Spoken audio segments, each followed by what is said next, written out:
bahwa auranya PSI ini akan menjadi partai kuat dan partai besar. Oleh sebab itu, saya akan full mendukung PSI. Saya akan bekerja keras untuk PSI.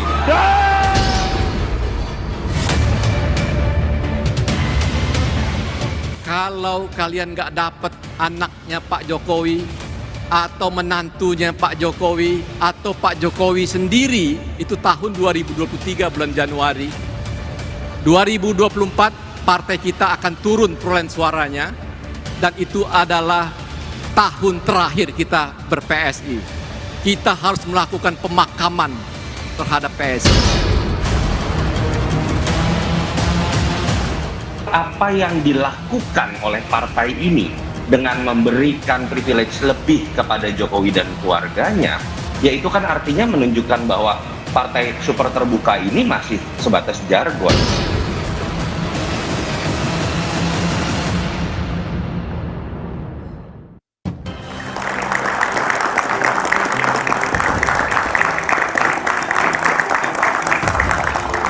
Selamat malam. Partai Solidaritas Indonesia atau PSI kembali menetapkan Kaesang Pangarep sebagai Ketua Umum PSI 2025-2030. Dukungan Prabowo dan keberpihakan Jokowi menggenapkan bahwa semua presiden punya kendaraan politik. Benarkah kalimat Jokowi yang menyebut akan full mendukung PSI menjadi sinyal masuknya Presiden ke-7 ke partai yang dipimpin putra bungsunya sendiri? Atau ada merek lain dari dukungan Jokowi dan target PSI untuk menjadi partai besar di 2034. Inilah Satu Meja The Forum, PSI, kendaraan politik Jokowi dalam tanda tanya.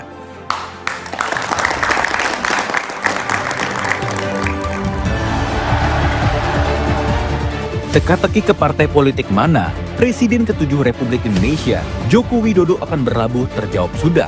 Tak hanya hadir dalam Kongres Nasional Partai Solidaritas Indonesia yang digelar di Solo, Jawa Tengah, Jokowi juga menyatakan yakin PSI akan menjadi partai kuat dan besar. Untuk itu, Jokowi akan full mendukung PSI.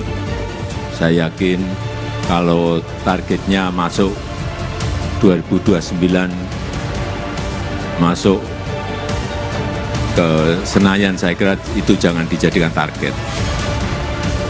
Karena memang itu harus.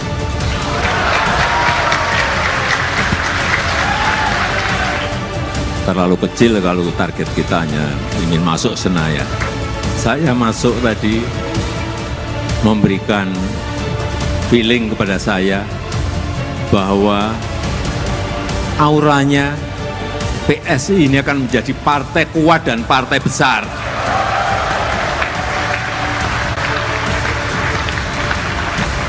Tapi jangan tergesa-gesa. Ada step-stepnya. Belum di 2029. Feeling saya akan mulai di 2034. Oleh sebab itu, saya akan full mendukung PSI.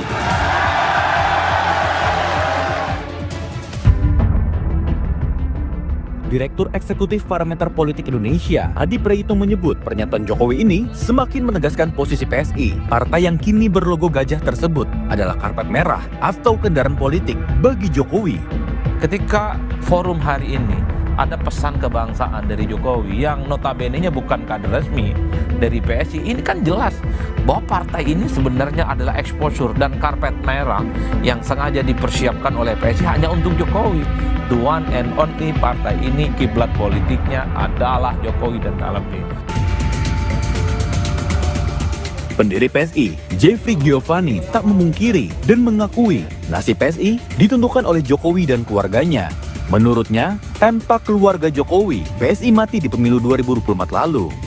Saya pernah menyampaikan kepada teman-teman semua ketika itu, Raja Juli Antoni, Grace, Saiful Haq, Endang Tirtana, kalau kalian nggak dapat anaknya Pak Jokowi, atau menantunya Pak Jokowi, atau Pak Jokowi sendiri, itu tahun 2023 bulan Januari. 2024 partai kita akan turun perolehan suaranya, dan itu adalah tahun terakhir kita ber-PSI. kita harus melakukan pemakaman terhadap PSI. Bergabungnya Jokowi ke PSI sudah diprediksi. Usai dipecat PDI Perjuangan, Jokowi memerlukan kendaraan politik demi menjaga legasinya. Sementara PSI membutuhkan sosok Jokowi.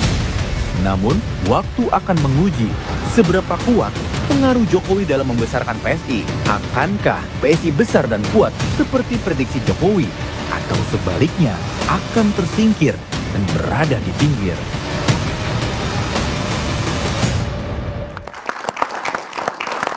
PSI, kendaraan politik Jokowi adalah tema satu meja The Forum malam ini. Telah hadir di studio Siti Suro, peneliti utama BRIN. Malam, Mbak Wiwi. Ada Adi Prayitno, Direktur Eksekutif Parameter Politik Indonesia. Malam, Adi. Ada Hanta Yuda, Direktur Eksekutif Poltreking Indonesia. Malam, Bang Hanta. Dan ada Mas Gun-Gun Herianto, Guru Besar Ilmu Komunikasi Politik UIN Jakarta. Malam, Mas Gun-Gun. Saya ke Adi Prayitno.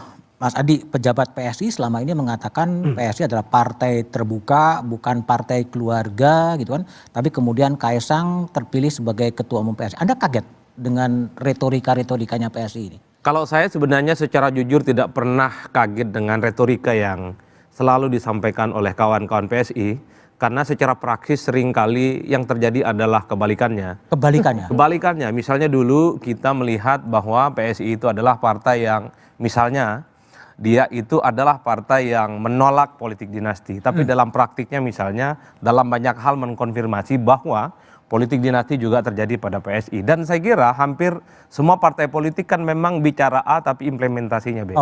Oleh karena itu ketika bicara tentang partai terbuka, dalam banyak hal memang tidak lebih dari sekedar jargon-jargon yang cukup disampaikan kepada publik, meski pada level implementasinya itu jauh panggang dari api.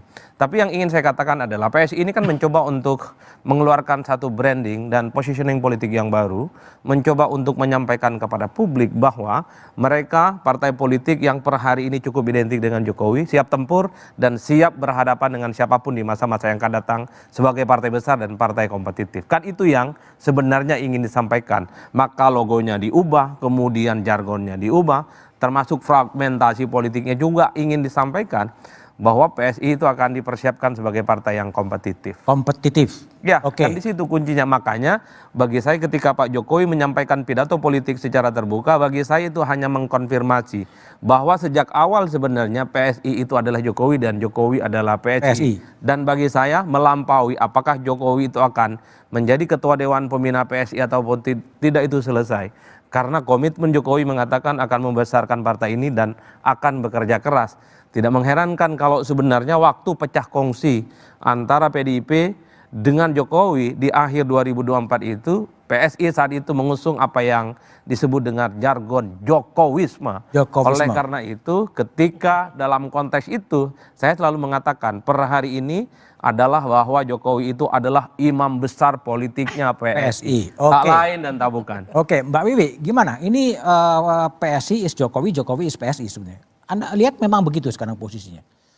Iya, menurut saya memang itu penegasan ya. Jadi waktu 2024 itu kita melihat banyak baliho yang mengatakan seperti itu. Jadi tanpa ada kemarin acara kongres ya, itu sudah dideklarasikan. Jadi Pak Jokowi itu adalah PSI.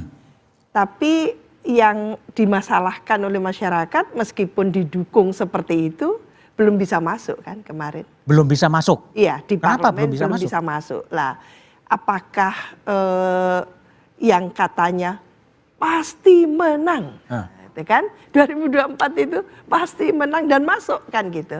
Tapi ternyata nggak masuk. Oh, masuk parlemen maksudnya? Iya. Masuk parlemen ternyata tidak kan? Waktu ada sambutannya itu atau ketika dia Pak Jokowi jadi presiden? Masih presiden gitu ya, tapi ternyata tidak jadi. Lah, apakah istilahnya itu menganalogikan ya diri PSI dengan Pak Jokowi itu segalanya? Kalau dalam pengalaman empirik menunjukkan sebetulnya partai itu akan besar atau kecil itu tidak semata-mata tergantung pada sosok satu orang, tapi tergantung pada seberapa besar infrastruktur yang dibangun oleh partai itu. Lah, kita juga mencatat selama ini partai baru yang baru bisa masuk ke parlemen itu baru Nasdem. Setelah Nasdem tidak ada lagi partai baru.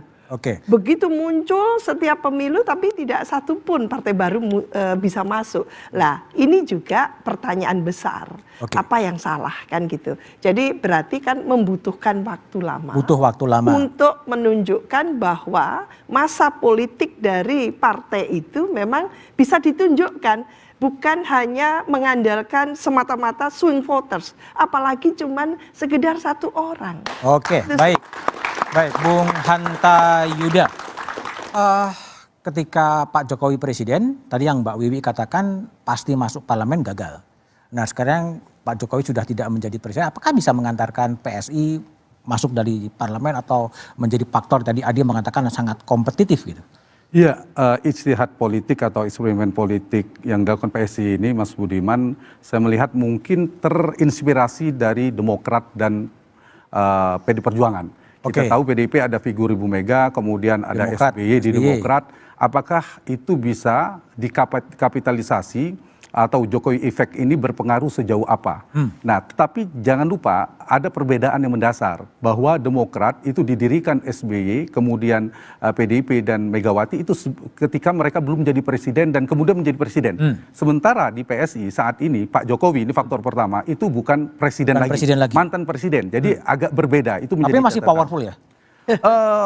Tidak sepenuhnya, tidak lagi saya kira dibandingkan presiden akan menuju. Tetapi memang kalau kita bedah sedikit yang dimiliki modal politik yang mungkin diharapkan oleh PSI dari Jokowi.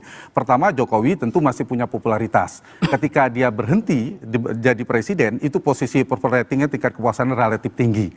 Yang kedua, kita tahu Jokowi juga bisa dikatakan memiliki jejaring politik. Kemudian memiliki basis mesin politik seperti jaringan relawan. Dan satu lagi mungkin yang diharapkan bacaan saya adalah kita tahu bahwa Jokowi adalah mantan kader PD Perjuangan, presiden yang diusung oleh PD Perjuangan. Nah ini yang mungkin ingin dikapitalisasi ketika PSI ingin memigrasikan. Jadi ada dorong menggembosi tanda petik basis PD Perjuangan. Bacaan saya harapannya di sana ya, ingin mengambil dari PD Perjuangan. Meskipun menurut saya sulit, bahkan sangat sulit sekali untuk melakukan itu. Baik. Kang Gun-Gun, ini kan Pak Jokowi dan kader-kader PSI kan selalu mengatakan bahwa ini bukan partai keluarga. Ya. Sebetulnya itu ditujukan kepada siapa sih sebenarnya? Ya, menurut saya begini ya, kalau lihat politik hari ini kan tidak bisa dipisahkan juga dari sekuen sebelumnya. Kita bisa melihat Pak Jokowi sebelumnya di PDI Perjuangan, sehingga secara psikopolitis pernyataan Pak Jokowi itu tentu ditunjukkan pada konstelasi yang terjadi di PDI Perjuangan. Tetapi juga dalam konteks ini menurut saya batasan afiliatif juga diadopsi oleh PSI sekarang dengan menguatkan politik figur.